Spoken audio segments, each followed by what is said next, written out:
Pozdravljeni, drage poslušalke, dragi poslušalci in seveda lepo pozdravljen današnji gost, župan občine Vipava, gospod Anton Lavrenčič. Pozdravljeni. No, tudi od mene vsi lepo pozdravljene poslušalke, poslušalci in pa seveda Rosana. Gospod Lavrenčič, v lanskem letu je imela občina Vipava resnično največji proračun v vsej zgodovini. Kako boste recimo temu letos parirali? Imate kljub vsemu kar nekaj velikih projektov. Ja, lahko se pohvalimo, kakorkoli. Lani smo tudi realizirali največji proračun. Bili so ti dohodki, pa te investicije, kot smo se pogovarjali. To je šlo pač, prej smo imeli en kredit, kar pa mora reči, da mi je prišlo na roko, da smo dobili denar za ta glavni plac nazaj, kar je res en fenomenalen podatek in sem zelo vesel, da smo ta denar pridobili za stvari, ki smo jih tudi že plačali. No, tako da to je en tak velik obliž.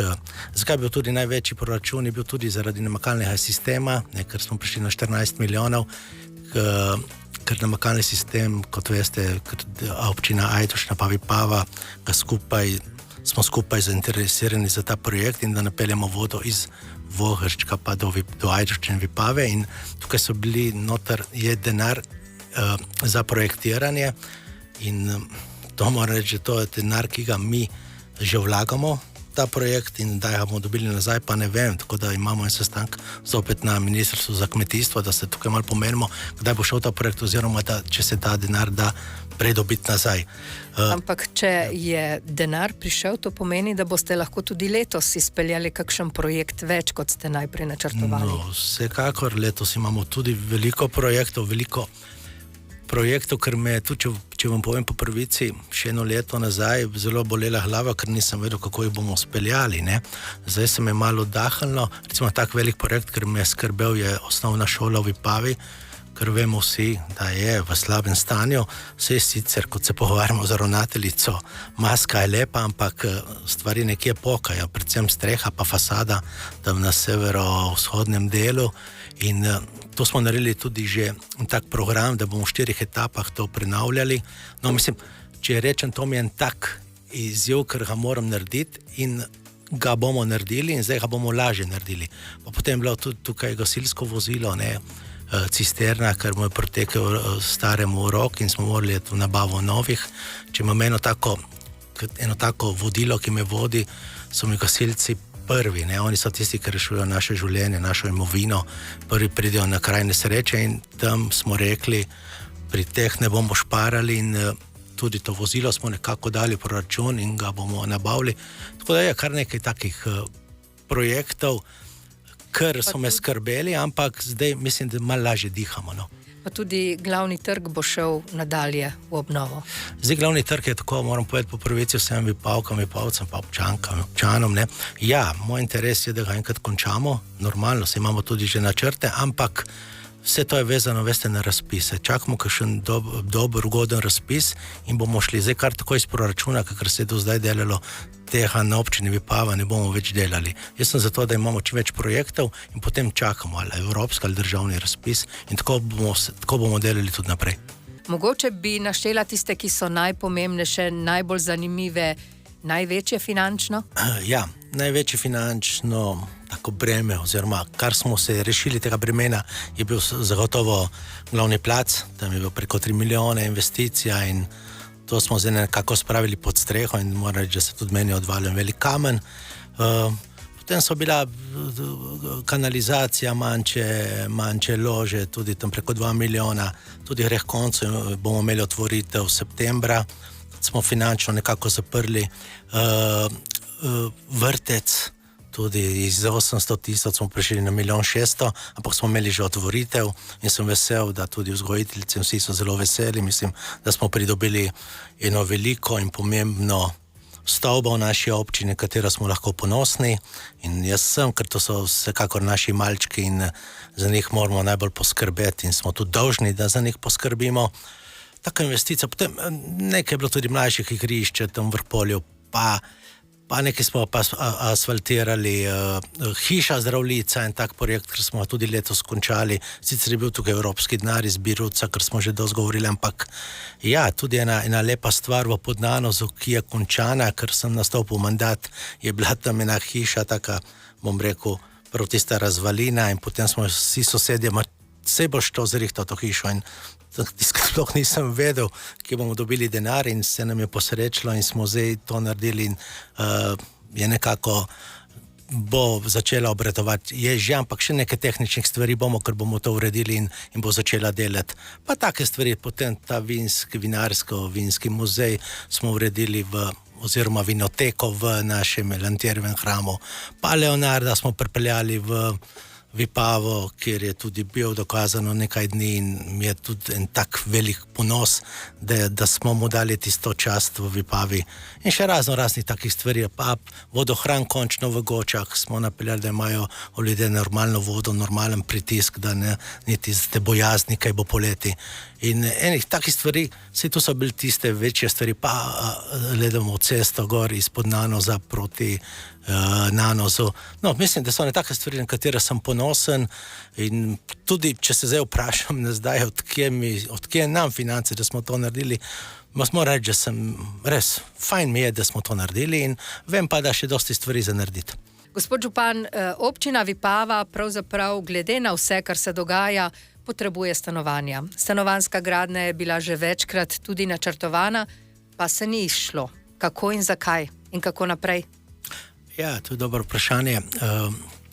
Imeli smo zelo veliko idejo, pa tudi rešitev, da Mercator, ker je zdaj Market v Vipavi, da se nekako prestrukturira, oziroma da tam naredimo en blok, nekaj stanovanj in spore bi bil Mercator. Tu smo imeli tudi investitorja, ampak pol se veste, se malo zakomplicira. Zdaj, če v Vipavi včasih največji problem je vodari so, ker imamo poplavno, če tega ni, potem ali je problem z VKD-jem in če se tega ni, potem se pa pojavi lahko kakšna iniciativa oziroma ljudje se ne strinjajo in hočejo rešitve take in take in zato se tam je zakompliciralo, hoteli so še nekaj papirje, dodatno mnenje in tam bomo videli, kaj bo. Jaz še vedno upam, investitor je še vedno zainteresiran, da tam naredimo pač nekaj stanovanj, da v začetku lutkom 25 do 30 stanovanj. Druga stvar, ker se je tudi zablokirala zaradi iniciative in jo rešujemo, tudi gre počasi z projektantom, gremo od koncu, pa tisti 2 ali 3 bloki ob drevoredu, tam ko bi rekel nasproti lekarne, tam se rešuje, zdaj so ene rešitve, tudi mogli smo poplavno rešiti, eno novo cesto bomo morali napeljati, tam vhod in pa ne bo se smelo toliko kopati v zemljo, ne moramo delati garaž, podkleteni garaž, ker je poplavno. Tako da to je ena stvar, kar se rešuje, se vidi, se rešuje, leta grejo, pač stvari se rešujejo zelo počasi, kaj ne rečem. Ampak tukaj moramo upoštevati tudi ljudi, ni občina tukaj nekaj, da bomo šli nad njih in nekaj zahtevali, ampak jaz sem za en tak pogovor in pač tudi mora dati vsi soglasja in da se to nekako bolj sprejme in gremo v gradnjo. Jaz sem optimist in upam, da bomo tukaj z vsemi papirjami, ki bomo zdaj dobili, začeli s to gradnjo v čim krajšem času. Zdaj, kdaj pa ne moram napovedati. No, tudi precej je bilo želja in potreb mladih, ki bi želeli graditi stanovanjske hiše, ne pa blokov.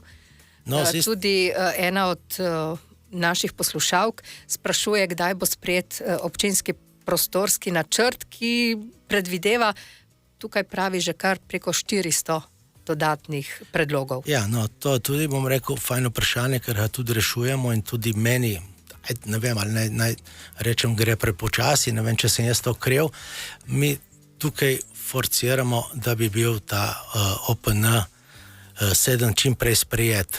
Zdaj, v kakšni fazi je? Fazi je tek, obljubljeno imamo, ker nam dela firma RRD iz Ljubljane, da bo septembra oziroma oktobra v jeseni razgrnitev. Prva razgrnitev, tukaj je bilo več kot 200 do 400 popravkov in to želim si, da ga vsi občani vidijo in dajo so popravke, svoje mnenja, morda kakšen pohvalo ali pa tudi krajo, nekaj, da se spremenite, popravke pol sprejmemo in upam, da bo pol ta OPN 7 čim prej sprejet. ker tega OPN-ja mi imamo še 2014, v tolikih letih se ni delalo veliko in tisti je zastarel in verjamem, da nam v marsikaterem področju zaustavlja razvoj oziroma zaustavlja, da mladi ne morejo graditi.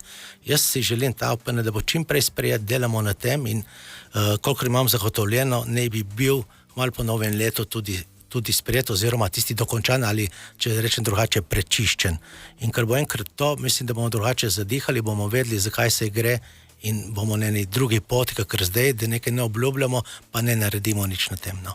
V Vipavi so problem stanovanja, premalo jih je, tako kot verjetno marsikje po Sloveniji. Zato, gospod župan Anton Lavrenčič, kako pa je z oddajanjem teh stanovanj, kar jih je v kratkotrajne najeme? Imate mogoče s tem tudi vi probleme? Mi s tem, moram reči, da nimamo problemov, pa čiste, ker imamo kot občina stanovanja, imamo vse oddane, so pogodbe, če se kakšno izprazni, imamo potem pač točkovanje kot posod in komisija to odloči in kdo pol spet dobi. Zdaj za druge pa ne moram reči, zdaj kakšnih teh problemov prav nisem zasledil. No? Ker ste pa rekla na začetku, problem stanovanj je pa ena moja želja taka, da bi in bomo tudi občina vnaprej subvencionirali. Mislim, da bi tista stanovanja, ker v Vipavi, če gremo po starem delu, je veliko stanovanj praznih. Je veliko hiš pa tistih ali pa stanovanj apartmajčkov, pa mi smo rekel kar tiste majhne hiške, ker so prazne in ne delajo. In tukaj bomo dali na subvencijo oziroma forcirali, da bi to tudi za mlade, predvsem, da jim damo en denar oziroma eno spodbudo in da grejo prenavljati ta stanovanja. Ker jaz vidim, vsi bi radi delali nove bloke, zidali, ne vem, tudi jaz imam take želje, se je vsak normalen, ampak po drugi strani moramo pa tudi gledati za ta jedra. Vidim prav Vipavo kot središče, tam zapuščajo, so prazna stanovanja, ali pa če gledam v Vrhpolju, tisti jedrni del vasi zapuščajo in to moramo živeti, ker tam so stanovanja, so prazna in marsikakšen bi rad noter bil in mislim, da to je ena taka naloga za naprej oziroma ena spodbuda tudi mene, da to forciramo oziroma da spodbujamo teh starejših stanovanj, oziroma tisti, ki zapuščajo obnovo. Ena takih, lahko bi rekli celo sramot, že skoraj da v centru Vipave je tudi nekdanje gostišče Adria. Kaj se tam dogaja? No, glejte, zdaj o tem jaz ne bom dosti komentiral. Gostišče Adria je privat lastnina, lastnik je to odkupil. Mi se pogovarjamo, obljubljeno imamo, da bo začel delati, zdaj tudi odkupuje en del še tisti notranji, tako da jaz upam, da bo v najkrajšem času to začelo. Pa so neki problemi z gradbenim papirjem, ampak veste, privat lastnina svetinja, tako rečemo tudi na občinski seji večkrat in jaz mislim, mi kot občina lahko sam spodpiramo, spodbujemo, da čim prej začel nekaj delati. No, obljube imam, da bo, ampak kot sem že rekel, jaz to upam, ne. Sicer pa prej sva omenila kratkotrajne nastanitve. Koliko je sicer teh turističnih nastanitev po občini? Je dovolj, jih je premalo? Spodbujate v občini, da bi jih še naredili? Ja, vsekakor premalo je.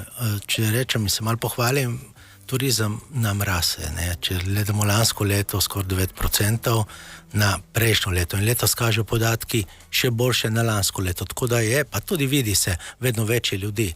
Zdaj v naši Vipavi imamo 3 kampe, tako moram reči, da so zelo dobri. Imamo vedno več ljudi, ker so doma dajo apartmaje, ampak tega je še premalo. Zdaj, kar me veseli, je to, da imamo tako na vidiku 3 hotele, ne? Eden pač na Gočah, ker bo drugo leto končan, ta je velik, pa tudi vidim, da bo kar lep, luksuzen. Pa v Vipavi dela tam sta iz stare vinarske, ta Škapin Peter, ker je lastnik, mislim, da mi tudi obljubil, da grejo mu dela v redu, zdaj daj bo konc, se veste, ne vemo. Pa tam tista hiša, ker smo rekli pri nasproti cerkve.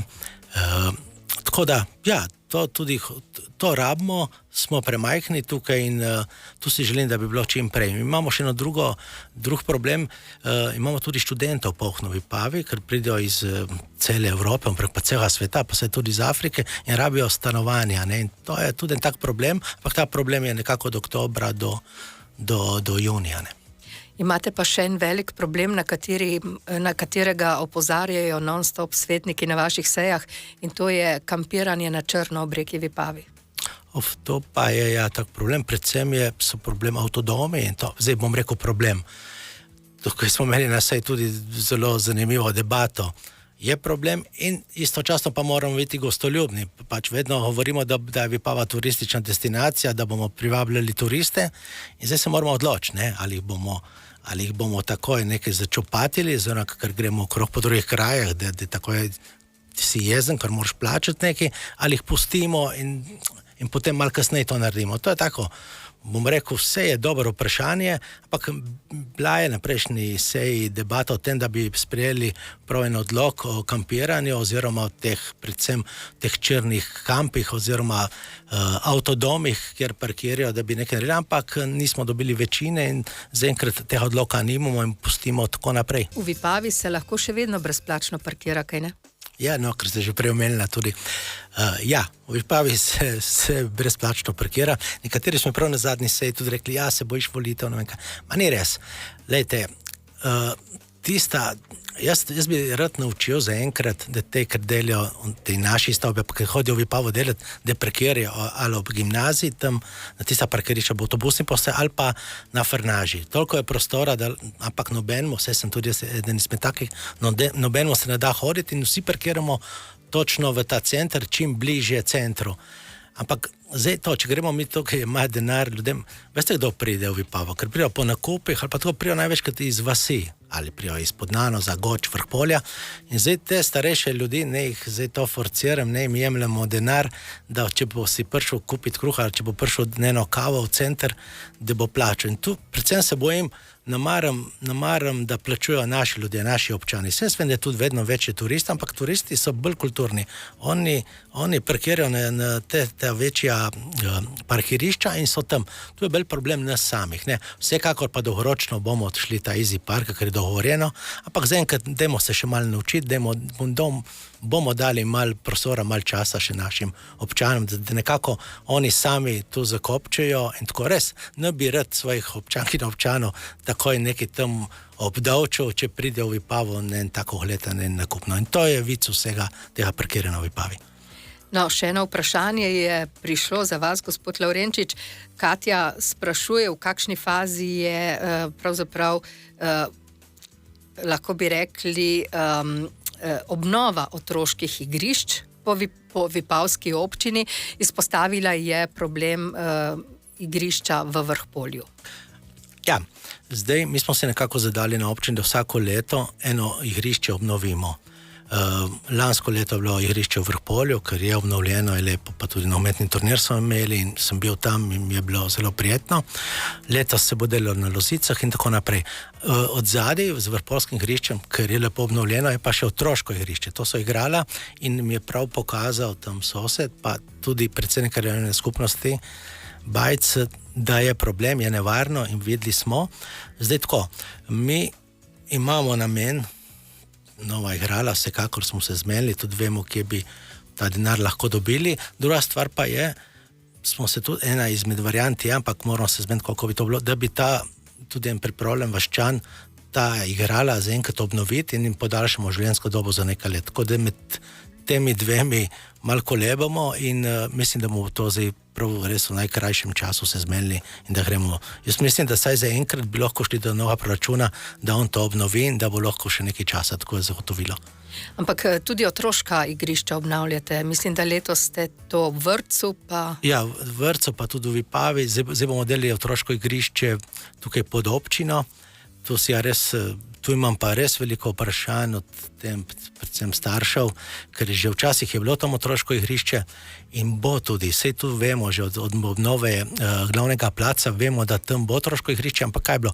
Čakali smo denar, ta zelena infrastruktura, v ta projekt smo dali tudi obnovo tega igrišča in tudi tukaj, ker sem prej rekel, pod skalo, imamo tudi za to že podpisane pogodbe in projekt, da ga obnovimo. Ker to bo šlo v eni fazi, tako pod skala, ta most Brv, pa to je otroško igrišče. No, to otroško igrišče sem tudi zahteval, da čim imamo vse podpise, da ga začnejo čim prej ga obnovijo oziroma ga naredijo, ker zdaj sploh ni. Ne? In tukaj imamo tudi Vale, je ena firma, ker bo to delala, imamo že z njimi dogovor in tudi vejo, da je to prioriteta. Zelena Vipava bo bolj zelena po tem projektu? Ja, vsekakor. Koliko bo Seveda. novih dreves? No, mislim, da bo kar 200 dreves, je tukaj en tak projekt velik. Sej, kaj ne rečem, zeleno je lepo, zeleno je popularno, vedno več. Pač tako so se delila sredstva in Vipava je dobila za zeleno Vipavo skoraj 2 milijona in bo bolj zelena, ja. Ja, zagotavljam, sej mora biti za take denarje. Verjetno nima se kaj spraševati, ne. No, marsikateri projekt bo tekel naprej, živel naprej. V primeru, če boste še župan, razmišljate o kandidaturi na lokalnih volitvah? Ja, nekako sem se odločil, da bom še en mandat šel, ker imam ene take dobre projekte za naprej. Zdaj smo delali več ali manj za nazaj, bili smo v krizi, sami veste, 2 leti nazaj, tako finančni mi je bilo, tako da mi je bilo tako hudo, da če me kakšen pevski zbor prišel vprašati za 250 evrov, smo študirali, ali bomo dali, ali ne bi dali. In zdaj tu smo nekako prišli tako na nulo, nekako smo lažje zadihali in imamo v glavi ene projekte, ki bi rad speljal. Torej, lahko računamo na vas. Ja, ja. Hvala lepa za obisk v našem studiu, hvala lepa poslušalcem, ki so se odzvali, poslali vprašanja, pa tudi tistim, ki so nas samo poslušali in seveda lep dan vsem skupaj še naprej. Dober dan, župan.